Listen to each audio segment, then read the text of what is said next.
Hello বন্ধুরা, আমি Sudip and welcome to ফিল্মিডিটেক। এখন আমরা কথা বলবো দুটো আপকামিং সিনেমার পোস্টার রিলিজ করা হয়েছে এবং কিছুটা আভাস দেওয়া হয়েছে যে সিনেমাগুলো কেমন হবে, এই সব বিষয়ে আলোচনা থাকবে। তো একটা সিনেমা হচ্ছে যেটা দেবদার আপকামিং সিনেমা খাদান, এবং অপরটা হচ্ছে অঙ্কুশদার মির্জা। তো এই দুটোর যে পোস্টার ডিজাইন করা হয়েছে সেগুলো নিয়ে কথাবার্তা বলবো। তো প্রথমেই বলি, দেখুন দেবদার সিনেমা, তার ধরন এবং সেগুলো নিয়ে যখন প্রমোশনের কথা হয় তখন দেবদা এক নাম্বার। তার প্রমোশনাল স্টাইল, তিনি যেভাবে প্রত্যেকটা সিনেমার পিছনে তার পরিশ্রম দেন সেটা প্রচার করার জন্য, সেটা অনবদ্য। এটা আমরা প্রায় প্রত্যেকটা সিনেমার ক্ষেত্রে দেখেছি যে প্রচারের ক্ষেত্রে তিনি কোনো রকম কোনো কঞ্জুসি করেন না।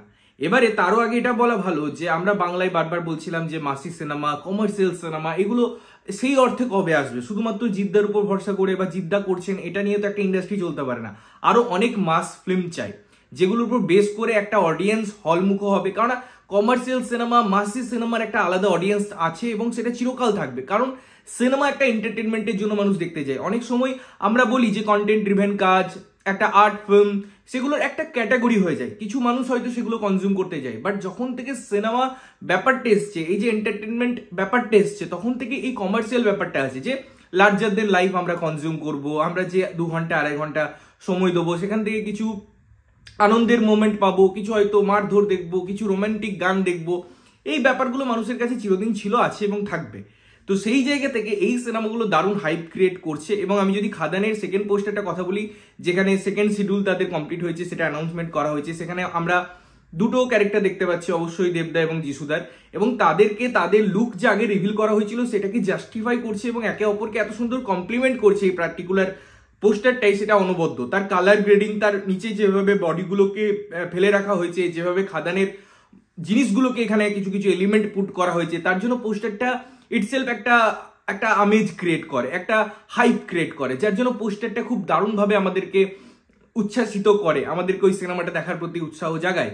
অপরদিকে আমি যদি মির্জার কথা বলি, মির্জার যে পোস্টারটা এসেছিল অনেকগুলো ছেলের সাথে একসাথে অঙ্কুশদা বসে আছে, যেটা অ্যাকচুয়ালি অ্যানাউন্সমেন্ট টিজারের মতো করা হয়েছিল, সেখান থেকেই নেওয়া হয়েছিল। এবারে এখানে যে ক্লাসি লুকটা দেখছি, সেখানে একটা বন্দুক নিয়ে তাক করে আছে। এবারে কমার্শিয়ালের পোস্টার খুব সিম্পল হয়, সেখানে অনেক কিছু এক্সপ্লোর করার থাকে না, অনেক ডিটেলিং দেওয়ার থাকে না, বাট যেটা কাজ হচ্ছে যে আমি মূল সিনেমাটাকে কিভাবে রিপ্রেজেন্ট করছি, এবং সেটা আমার মনে হয় মির্জার পোস্টারটাও ইকুয়ালি স্ট্রংলি সেটাকে ইনহ্যান্স করছে, সুন্দরভাবে রিপ্রেজেন্ট করছে ওই যে পুরো ঘটনাগুলো বা এই যে একটা কমার্শিয়াল অ্যাপ্রোচ সেটাকে। তো দুটো পোস্টার ইকুয়ালি স্ট্রং এবং দুটো সিনেমার জন্য আমি এগারলি ওয়েট করছি। সিনেমাগুলো কখন আসবে, তার টিজার ট্রেলার এগুলো কবে আসবে। যদিও মির্জা রিলিজ খুব তাড়াতাড়ি, তার হয়তো অনেক আপডেট আমরা খুব তাড়াতাড়ি দেখতে পাবো। 15 তারিখে তার গানও আসছে।